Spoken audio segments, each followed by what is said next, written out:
ही हमसे आज्ञा अब तो रहा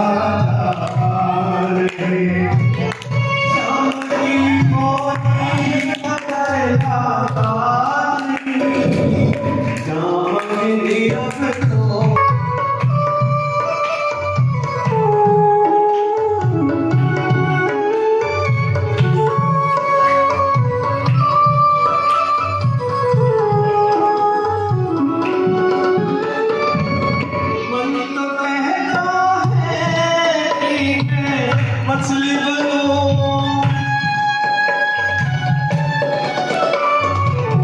मन तो कहता है उड़ चलो बीते अब तो चला जाता नहीं शाम भी अब तो रहा नहीं शाम की को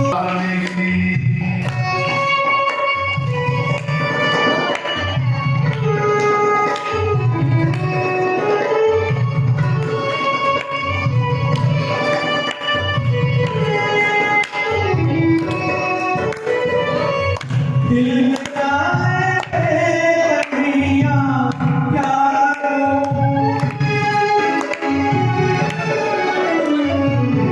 दिल में क्या है कन्हैया क्या करूं मेरे कान्हा बजते रहा जाता नहीं शाम में अब तो रहा नहीं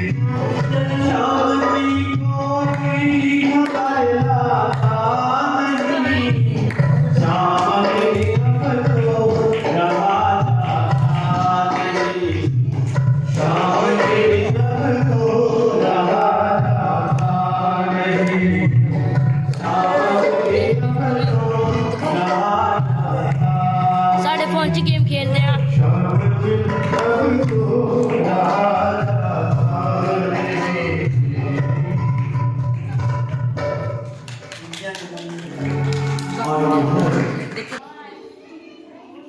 ज्ञान सिखाने के लिए भेजना चाहते हैं उद्धव जी को कि उद्धव जी आप ज्ञान की शिक्षा दें। चुप हो जा यार। आज उद्धव जी को अपना पीला पीताम्बर भगवान कृष्ण ने उठा दिया और कहा कि जाओ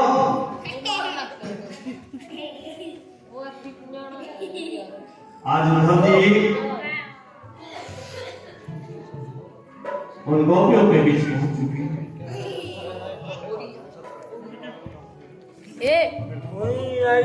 और मेरे कन्हैया ने एक प्रेम पत्र उद्धव जी को लिख के दिया उन गोपियों के लिए।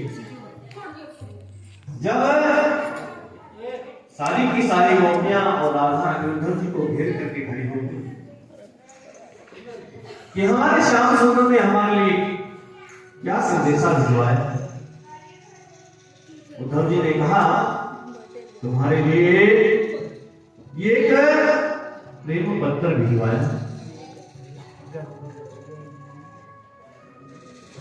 और उनमें से एक गोपी ने झट से उस पत्र को छीन लिया और उस गोपी के हाथ से दूसरी गोपी ने दूसरी गोपी के हाथ से तीसरी गोपी ने उस पत्र के छोटे छोटे टुकड़े कर दिए और अपने सीने से लगा करके बोली यह पत्र हमसे तो अच्छा तू भी है। मैं जाने कन्हैया ने लिखते समय तुम्हारे ऊपर कितनी बार अपने हाथ का स्पर्श किया होगा। हमारा कन्हैया हमें भूल गया। हमसे क्या गलती होगी जो हमसे आकर के मिलते नहीं।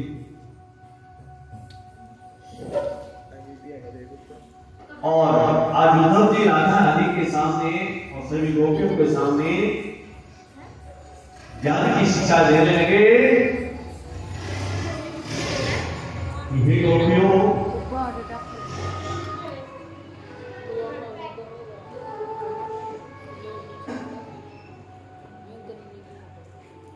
कृष्ण का ये अवतार जो है सगुण अवतार है। तुम निर्गुण को भूलो, तुम निर्गुण की उपासना करो, क्योंकि वो प्रभु परमेश्वर किसी एक के प्रेम में बंद करके नहीं कर सकते। जब ये समझाने लगे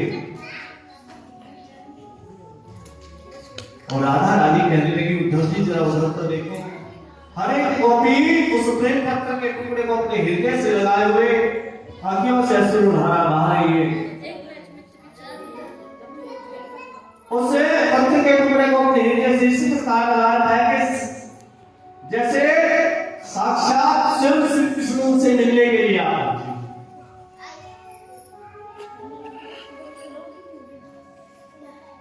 और इतने में ही जब उद्धव जी ने कहा कि हे राधा रानी, कन्हैया ने तुम्हारे लिए हीरे मोतियों का हार भेजा। राधा रानी बोली, मेरे कन्हैया के बगैर इसका क्या मूल्य है? राधा रानी उदास हो गई। राधा रानी को भी समझाने लगे,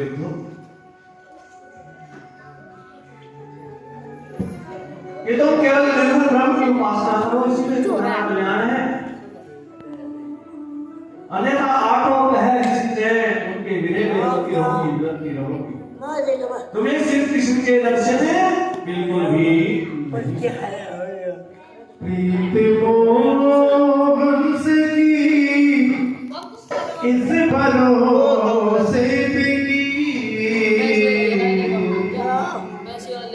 4 दिन जिंदगी के गुजर जाएंगे, 4 दिन जिंदगी के गुजर जाएंगे, जिंदगी के गुजर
और उद्धव जी कहने लगे,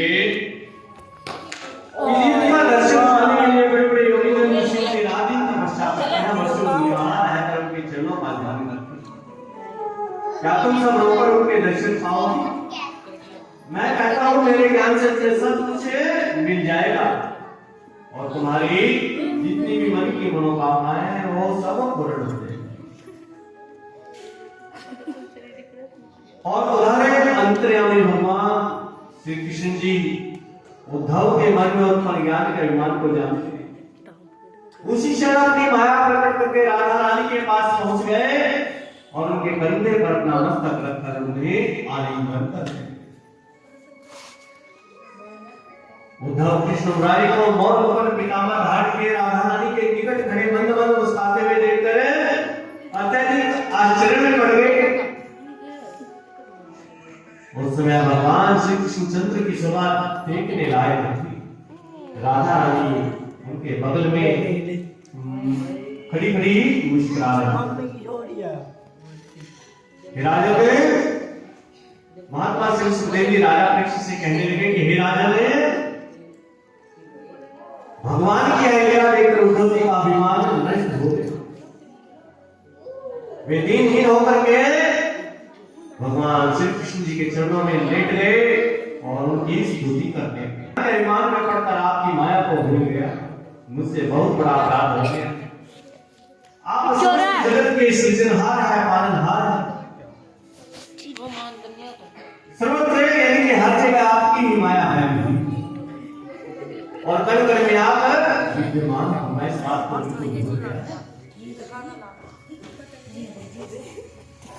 उसी समय उद्धव जी की स्तुति सुनकर के भगवान श्री कृष्ण उद्धव से कहने लगे, हे उद्धव, अहंकार एक ऐसा रोग है जो प्राणी का सब कुछ छीन लेता है और जो मेरा प्रिय होता है उसके अहंकार को मैं छीन लेता।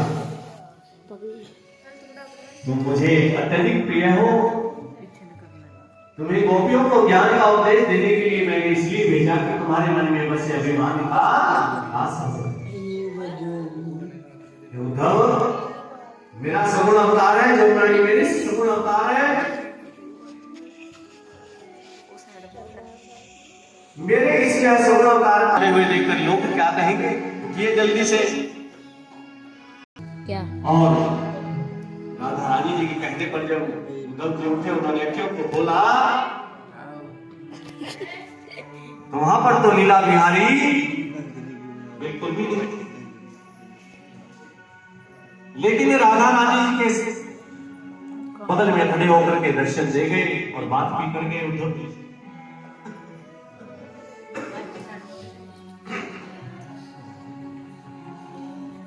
और आज सभी गोपियां कहती हैं, आप तो कहते हो एक दिन तो संसार में हो तो अमराधे 20 सुनो वरना भये 10-20।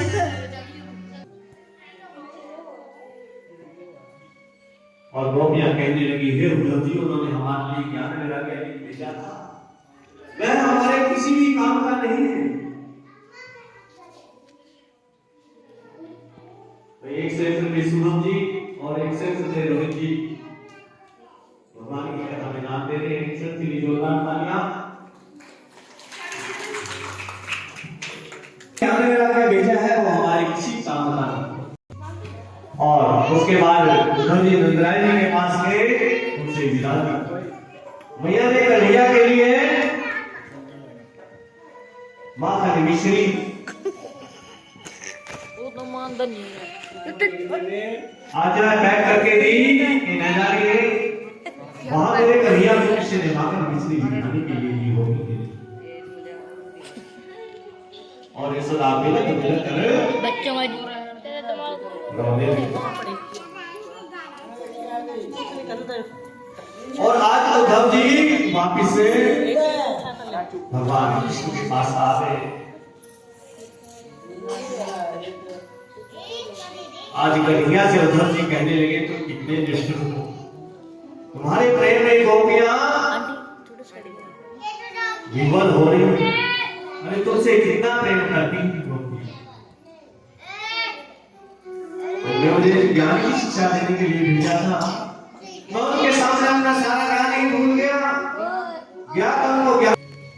और फिर उद्धव ने माते यशोदा ने जो उनको माखन मिश्री दी थी, उनको जब खाने के लिए और मेरे कन्हैया ने उसकी शादी का भोग लगाया। उद्धव जी उकगड़ हर्षाणी जी और सिमरन जी 101 रुपए प्रभु के चरणों में अर्पण करें। मैं इनके लिए जोरदार तालियां।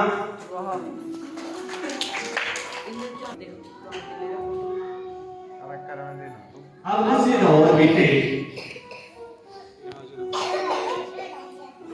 जब राजा कंस की दोनों पत्नियों ने आस्ते और प्राप्ति ने अपने पिताजी जरासंध के यहाँ जाकर के सारी बात बतलाई कि हमारे पति को कृष्ण और बलराम ने मृत्यु के घाट उतार दिया। उसी समय जरासंध ने अपनी सेना सजाई। 17 लाख मथुरा नगरी पर आक्रमण किया और 17 की शुक्रवार मूर्ति खाई। दिस इज आर के सनी। 18वें बार जरासंध मन में ओ भाई बंद तो कर ले। जाकर के पीछे तप करने के लिए उसके मन में आई और मन में जाकर के तप करने के लिए निकल पड़ा। रास्ते में नारद जी मिले। नारद जी ने कहा, जरासंध तुम किशोर दास मुद्रा में चले जा रहे हो। जरासंध ने सारी बात बताई कि 17 बार आक्रमण कर चुका हूं मथुरापुरी पर और 17 बार ही मैंने हार मानी।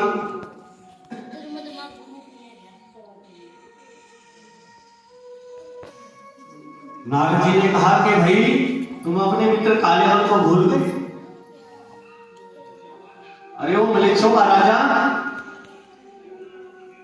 जो आज का यमन देश है ना, यमन देश,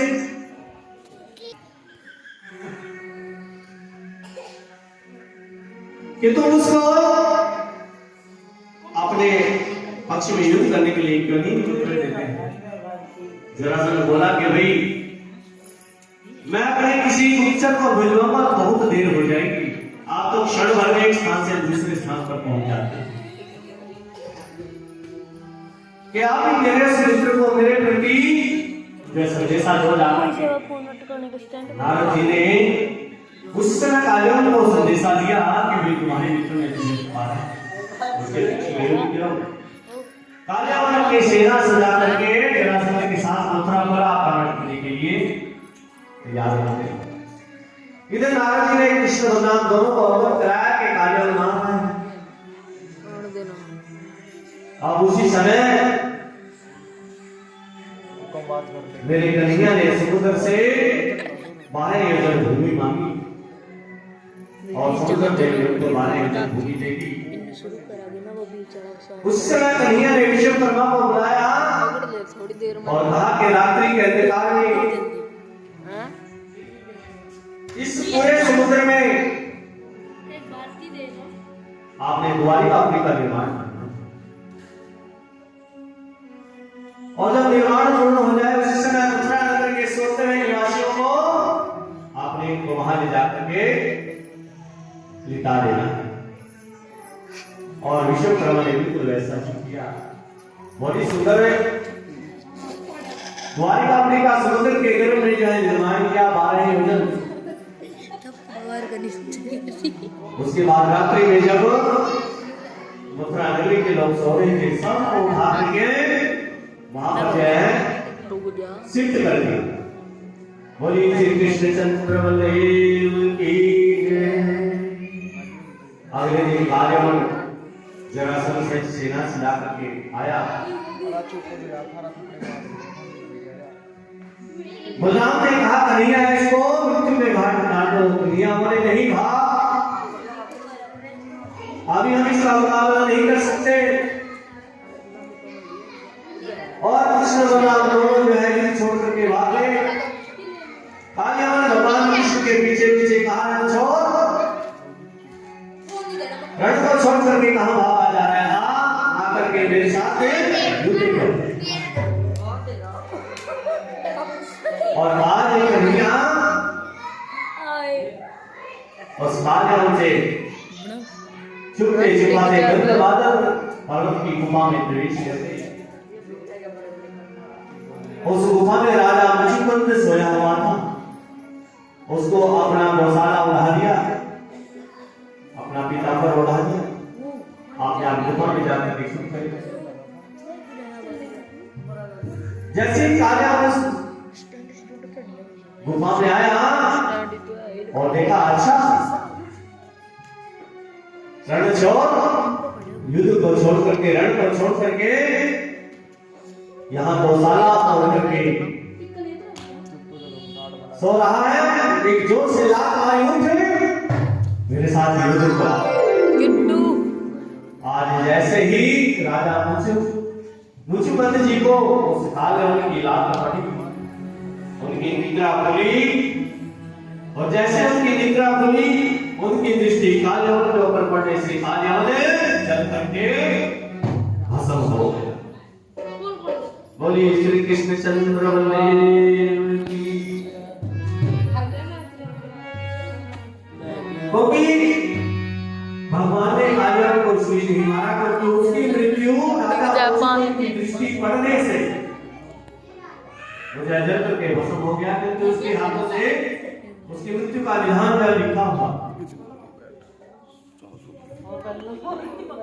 और फिर जब राजा मुचुकुंद जल करके भस्म हो गया, तब भगवान कन्हैया ने राजा मुचुकुंद को दर्शन दिया, आशीर्वाद दिया और फिर वापिस अपने जो है द्वारिका में आए।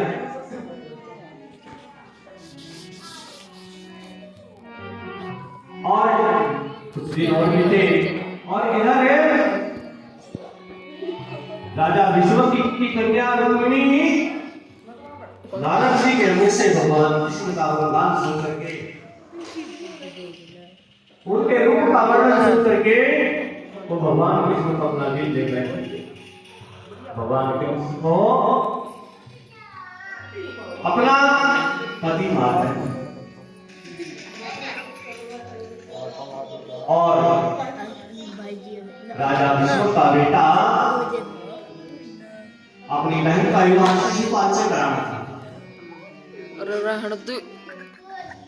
जब रुक्मिणी जी को इस बात का पता चला तो उन्होंने विश्वास पात्र ब्राह्मण से कहा, उनको बुलाया, उनको एक प्रेम पत्र लिख करके दिया कि परसों मेरा लगन टीका मेरा भाई शिशुपाल के साथ कराना था, लेकिन मैंने श्री कृष्ण जी को अपना वर मान लिया है, उनको अपना पति मान लिया है। विवाह करूंगी तो श्री कृष्ण के साथ करूंगी, नहीं तो अपने प्राणों का त्याग कर दूंगी। और विश्वास पात्र ब्राह्मण को बुलाकर उसको नायक प्रेम पत्र दिया और वो विश्वास पात्र ब्राह्मण ने द्वारिका में गया। भगवान कृष्ण ने उसकी बड़ी आवभगत की, जलपान भजन बड़े अच्छे से कराया। तदोपरांत उस प्रेम पत्र को पढ़ा, इसमें लिखा था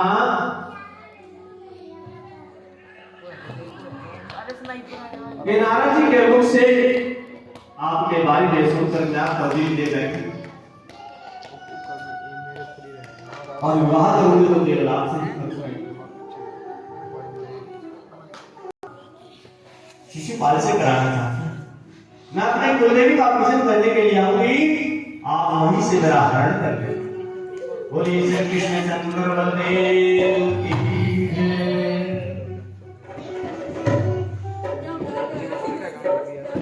और श्री कृष्ण ने उस ब्राह्मण से कहा कि अभी हमारे पास 2 दिन है, आज की रात को यही विश्राम करो। अगले दिन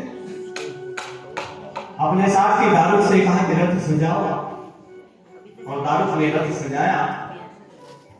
उस ब्राह्मण को उसके ऊपर विराजमान किया और प्रभु श्री कृष्ण ने उसके ऊपर विराजमान हुए और कहा कि चलो कुटिलपुर की ओर चलो। और आज रथ जो है बड़ी तेज गति से कुटिलपुर की ओर जो है बढ़ चला। और भैया अपनी सखियों के साथ आज अपनी कुलदेवी का पूजन करेंगे। जब कुलदेवी का पूजन किया, पूजन करने के बाद जब मंदिर से बाहर आई तो भगवान श्री कृष्ण का रथ देख करके बहुत प्रसन्न हुए और भगवान कृष्ण ने उसका हाथ अपने हाथ में थामा, उसका अपने रथ पे चढ़ाया और जैसे ही द्वारिका की ओर प्रस्थान किया, उसी समय पूरी सेना टूट पड़ी। घनघोर महासंग्राम हुआ। भगवान श्री कृष्ण ने सबको हरा करके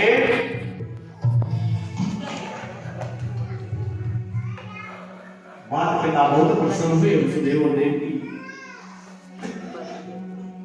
और फिर आज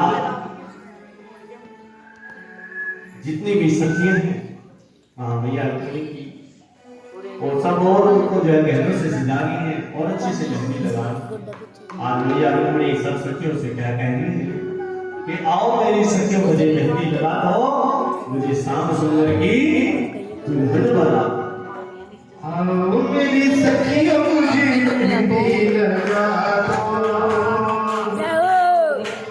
मेहंदी लगा दो मुझे ऐसी सजा दो मुझे श्याम सुंदर की दुल्हन बना दो मुझे श्याम सुंदर की दुल्हन बना दो मुझे श्याम सुंदर की दुल्हन बना दो मुझे श्याम सुंदर की दुल्हन बना दो आओ मेरी सखियों मुझे मेहंदी लगा दो मेहंदी लगा दो मुझे ऐसी सजा दो मुझे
श्याम सुंदर की दुल्हन बना दो मुझे श्याम सुंदर की दुल्हन बना दो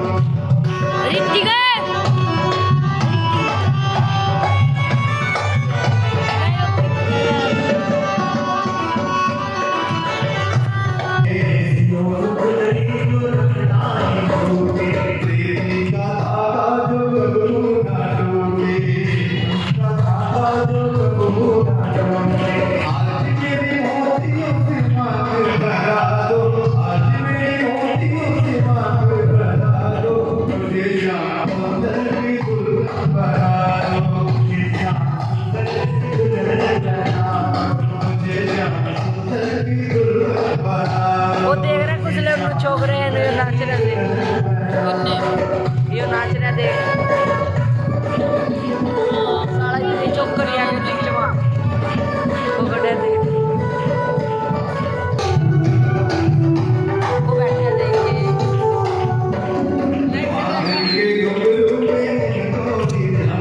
इनके ले रहा था और कटले भी सेवा कर रही हूँ पटना से इनके ब्लाउज जड़ते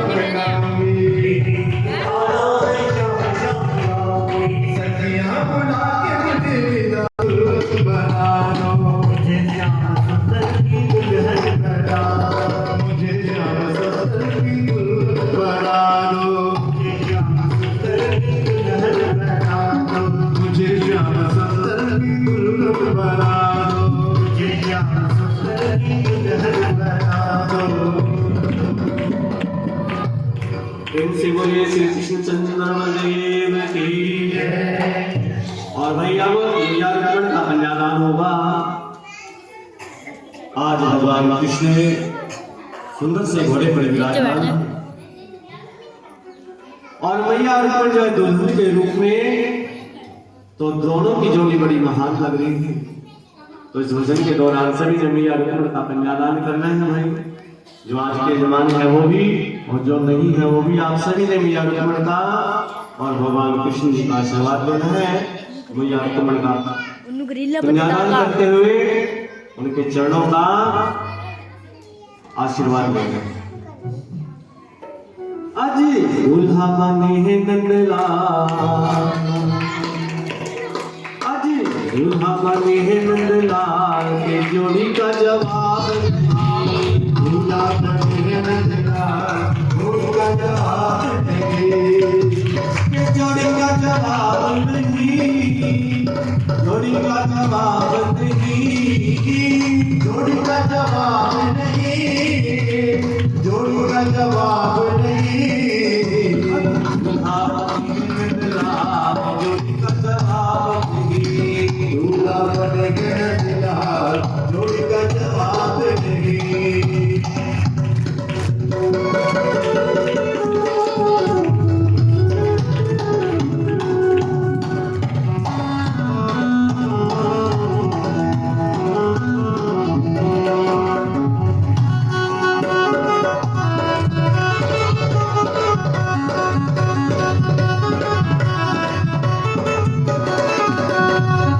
दुल्हन तेरी गोरी गोरी, दुल्हन तेरी गोरी गोरी, सामने है नंदलाल, सामने है नंदलाल जोड़ी का जवाब नहीं। दूल्हा बने हैं नंदलाल, जोड़ी का जवाब नहीं।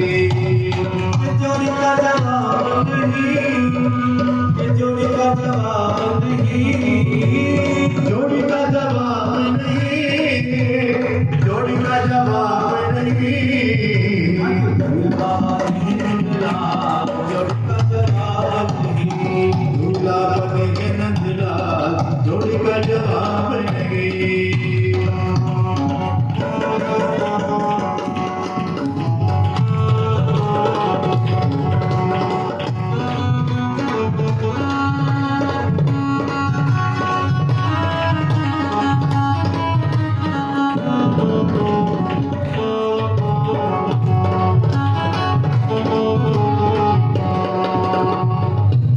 माताओं क्या बात है, गणेश जी की विवाह की आपको प्रशंसा नहीं है क्या बात है? भगवान कृष्ण जी की विवाह की है तो फिर कन्यादान कौन करेगा भाई?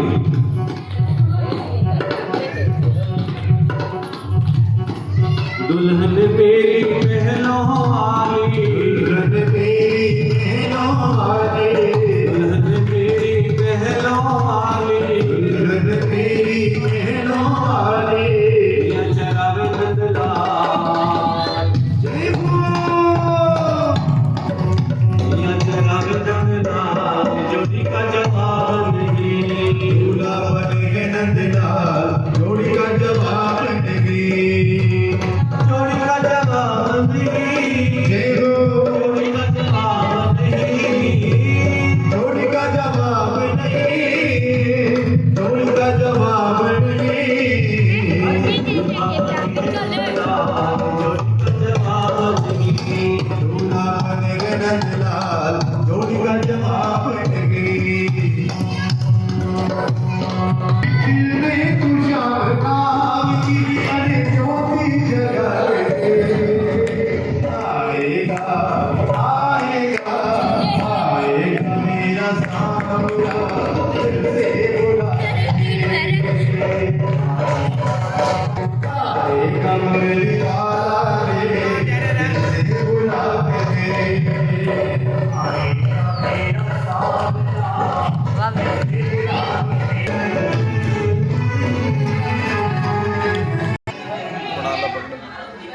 किसी के बच्चे का जन्मदिन हो या विवाह हो, किसी भी बच्चे का, यदि कोई माता अपने घर में उसके नाम का कीर्तन करवाना चाहती है तो साउंड बिल्कुल फ्री लगाया जाए। 31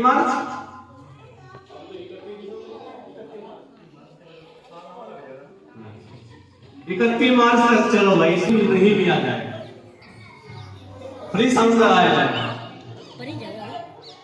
तो भाई इस प्रकार जो है